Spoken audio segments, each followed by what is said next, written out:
noches a todos y a todas. Quiero agradeceros la vuestra presencia hoy aquí para compartir conmigo este momento, que como bien sabéis es muy especial. No voy a ser nada original si os digo que una persona en su vida tiene que plantar un árbol, escribir un libro y tener un filo. De algún árbol ya planté libros, y aquí os presento el primero. Y fíos, de momento conforme con educar a los vuestros.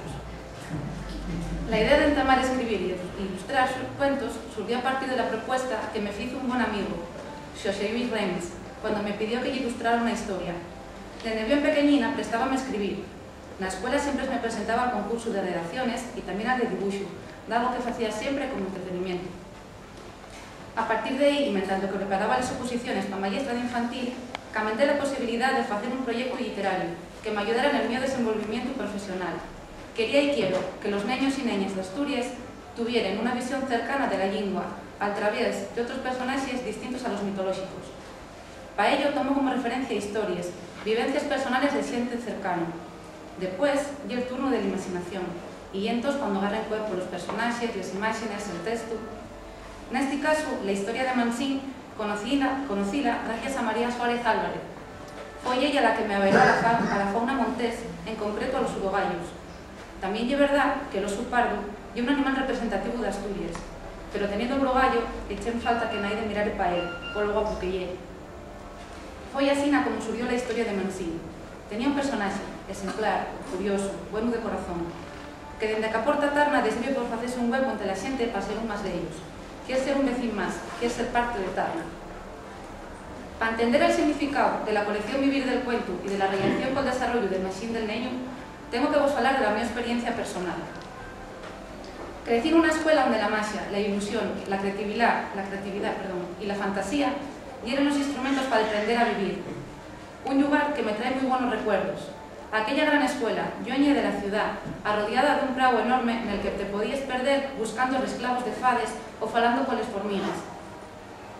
Un sitio donde aprendíamos en pleno contacto con la naturaleza. Así no quiero que sea la mi escuela. Un sitio donde sintieses algo de bruxes y monstruos, donde las pesadillas no te pueden encontrar porque afuyen de las risas de los niños. Un sitio donde los cañicones están fechos de carambelo y el árbol vieja úsase como tobogán. Un sitio donde magos y trasgos amosen los requeixos más guapos y mágicos del mundo. Como digo, crecí en una escuela fundada por dos personas muy importantes para mí, Manolo Evia y Mamen Cabonari. Estos dos verdaderos profesionales de la educación defienden desde hace más de 30 años un proyecto pedagógico innovador, donde el personaje principal es el niño. Defiendo lo mismo que ellos, una educación de libre enseñanza, donde, repitiendo las palabras de Manolín, el niño es objeto y no sujeto de la educación. No comparto la idea de una educación pasiva, donde el maestro ordena y manda y el escolín obedece y calla, deseando de ella una parte muy importante para los niños, como ya el trabajo de la imaginación y la creatividad. Trabajando estas dos cualidades, el niño va a estar mucho más motivado y va a mostrar un interés grande para aprender. Pero para mí, lo más importante es el resultado que la imaginación, la creatividad y la motivación tienen sobre la autoestima del niño. Estos son, desde mi punto de vista, los puntos fundamentales del proceso educativo. Como educadores, deberíamos aprender a los niños a ser autosuficientes, pero sobre todo felices. Si decidí hacer esta colección utilizando la lengua asturiana como vehículo lingüístico, es porque para mí es un símbolo, una seña de identidad propia. Después de un tiempo fuera de Asturias, entamé a sentirme más cerca de los míos raigaños, a sentirme más asturiana. Aprendí a valorar esas cosas que hasta ese momento no les daba importancia. Espero que disculpéis el mi atrevimiento para hacer un libro en una lengua que no domino. Soy consciente de las mías limitaciones lingüísticas para con el asturiano. Desde bien niña sentí payabrero asturiano, gracias a mis abuelos, unos de Carreño y otros de Chavi. La primera palabra que le introduí a mi abuelo Pepe fue estrapallar. Él, como siempre hacía, respondió en tono melguero. ¿Ves aquella figa de allí? Pues un figo cae y da contra el suelo y queda estrapallado. Después vinieron palabras como mixar, sapiar, cabuñar, garabata, así hasta hoy. El contacto con la editorial fue casual. Una vez tuve fecho una parte de la historia de Mansín, fui para allá con los dibujos y el texto, y allí Esther Prieto recibióme con los brazos abiertos. Esto, para mí, que he de agradecer, pues siendo nueva, el apoyo, el cariño, la confianza y el asesoramiento que me dieron y me siguen dando son bien grandes. Ya para terminar, son muchas las personas a quienes tengo que agradecer el poder estar aquí hoy. Gracias a Xochitl Remis por darme la ocasión de amosar esta faceta de escritora, junto con mimes, que non conocía. A meus abuelos, Jesús, Carlota, Pepe e Maruja, por haberame al ámbito asturiano, la súa cultura, xente e costumes. A meus padres, Jesús e Ana, a meu hermano Pelayo, e a la familia de meu, Polaño e Moiciño acérrimos, familiares que están aquí presentes e outros que por outras razones non poden estar aquí con nosotros.